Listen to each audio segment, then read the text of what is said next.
Hai sobat, Assalamualaikum warahmatullahi wabarakatuh. Selamat datang di channel Pembelajar Muda. Di video kali ini, saya akan men-sharing tentang siapa saja sih pemangku kepentingan dalam bisnis. Yuk disimak penjelasan berikut ini. Pemangku kepentingan merujuk kepada semua pihak yang mempengaruhi atau yang dipengaruhi oleh keputusan, kebijakan, dan operasi suatu organisasi. Perusahaan itu dipandang sebagai properti loh dari pemiliknya yang jelas-jelas bertujuan untuk memaksimalkan return bagi pemegang saham. Sehingga perusahaan melakukan banyak kewajiban dan juga mempertimbangkan kepentingan dari para stakeholders. Lalu, siapa saja sih pemangku kepentingan dalam bisnis? Pemangku kepentingan dalam bisnis terbagi menjadi dua kategori. Yang pertama, pemangku kepentingan pasar. Kedua, pemangku kepentingan non-pasar. Kita bahas satu persatu yuk. Pemangku kepentingan pasar atau yang disebut juga sebagai pelaku kepentingan primer merupakan pihak-pihak yang terlibat dalam transaksi ekonomi dengan perusahaan yang berkaitan dengan pelaksanaan tujuan utama perusahaan, yaitu untuk menyediakan barang dan jasa bagi masyarakat.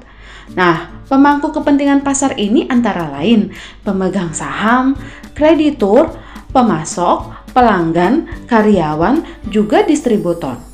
Sedangkan pemangku kepentingan non-pasar adalah orang-orang atau kelompok yang tidak terlibat langsung dalam pertukaran ekonomi dengan perusahaan, seperti komunitas berbagai level pemerintahan, kelompok aktivis, dan organisasi non-pemerintah, media, kelompok pendukung bisnis, juga masyarakat umum.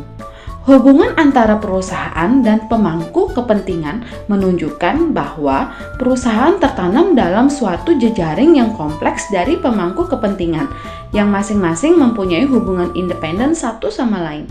Jadi, manajemen perlu nih mengidentifikasi dan memetakan kelompok-kelompok pemangku kepentingan yang relevan dengan perusahaan. Karena tidak semua pemangku kepentingan yang teridentifikasi relevan dengan setiap situasi yang dihadapi oleh manajemen. Jadi, jika bisa diilustrasikan nih, interaksi antara pemilik, karyawan, pelanggan, pemasok, dan kreditur dalam bisnis adalah sebagai berikut. Pemilik perusahaan menginvestasikan sejumlah uang dalam bisnis yang dijalankan oleh karyawan. Nantinya, pemilik akan mendapatkan imbal balik dalam bentuk dividen. Karyawan berperan dalam menghasilkan produk atau jasa yang sesuai dengan kebutuhan pelanggan, dan pelanggan melakukan pembelian atas produk dan jasa tersebut.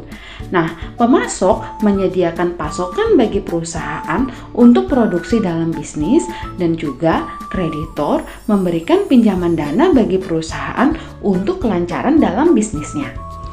Wah, sudah cukup jelas kan peran pemangku kepentingan dalam bisnis? Terima kasih ya. Silahkan disimak kembali video pembelajar lainnya pada channel Pembelajar Muda. Sukses dan semangat selalu!